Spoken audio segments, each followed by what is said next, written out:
मर्यादा पुरुषोत्तम भगवान श्री राम जी आज भी हर भक्त के मन में वास्तव्य करते हैं। उनके वीर शख्सियत की छवि आज भी हमारे आंखों के सामने छलकती है।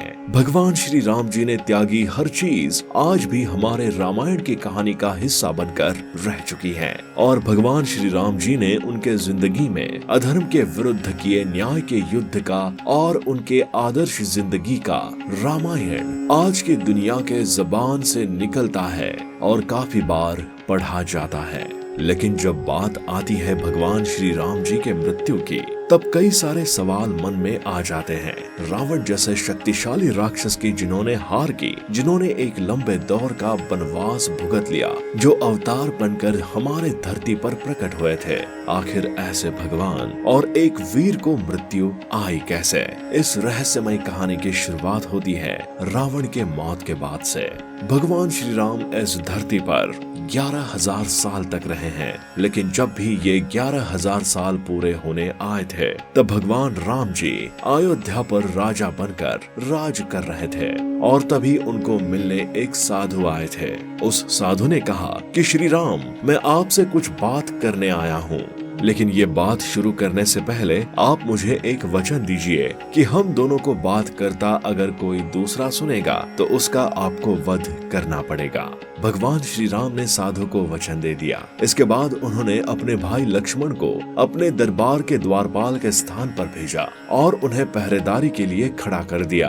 तभी उस साधु की और भगवान श्री राम की बात शुरू हो गई। उस साधु ने कहा कि मैं काल हूँ और मुझे आपके पास ब्रह्मा जी ने भेजा है। श्री राम, आपने इस धरती पर 11,000 साल रहने की अवधि पूरी की है, तो आप अभी हमारे साथ आना चाहते हैं या फिर काल के साथ इस धरती पर रहना चाहते हैं? इसी बात के दौरान लक्ष्मण पहरा दे रहे द्वार पर ऋषि दुर्वासा आ जाते हैं और वो कहते हैं, राम को बताओ, मैं उनको मिलने आ गया हूँ। तब क्षमा मांगकर लक्ष्मण कहते हैं, आप अभी प्रभु राम से नहीं मिल सकते।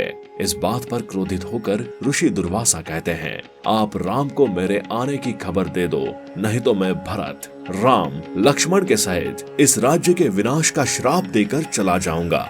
लक्ष्मण जी, सबका विनाश होने से अच्छा है मैं खुद इस धरती को छोड़कर चला जाऊं। इस चीज को सोचकर लक्ष्मण जी दरबार में जाते हैं और भगवान राम से ऋषि दुर्वासा के आने की खबर बताते हैं। इसके बाद काल को दिए वचन को लक्ष्य रखकर भगवान राम अपने भाई लक्ष्मण को त्यागने का सोचते हैं। इस वक्त वशिष्ठ ऋषि भी भगवान राम जी से कहते हैं, जो तुमने वचन काल को दिया है वो अब पूरा करो और लक्ष्मण को त्याग दो।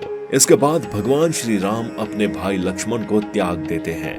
लक्ष्मण आंसू बहाते बहाते सरयू नदी के तट पर चले जाते हैं। अपने सारे इंद्रियों को साथ लेकर वो अपना शरीर छोड़ देते हैं। इस वक्त सारे भगवान उनके इस त्याग का सत्कार करते हैं। उन पर फूलों का वर्षाव होता है। लेकिन अपने भाई लक्ष्मण के मृत्यु लोक को छोड़ने के बाद भगवान श्री राम भी मृत्यु लोक को छोड़ने का निश्चय करते हैं। और इसी खबर को सुनकर हनुमान, सुग्रीव समेत सारी वानर सेना उनके पास आ जाती है और सारे मिलकर मृत्यु लोक को छोड़ने का निश्चय करते हैं। इस वक्त भगवान श्री राम, हनुमान, विभीषण और सारे वानर सेवा को मृत्यु लोक छोड़ने के लिए मना कर देते हैं। लेकिन भगवान श्री राम के साथ सरयू नदी में भरत, विभीषण समेत सारे अयोध्यावासी शरायू नदी में विलीन हो जाते हैं और भगवान हनुमान जी को धरती पर रहने की आज्ञा दे जाते हैं। ये कहानी थी भगवान श्री राम जी के मृत्यु की।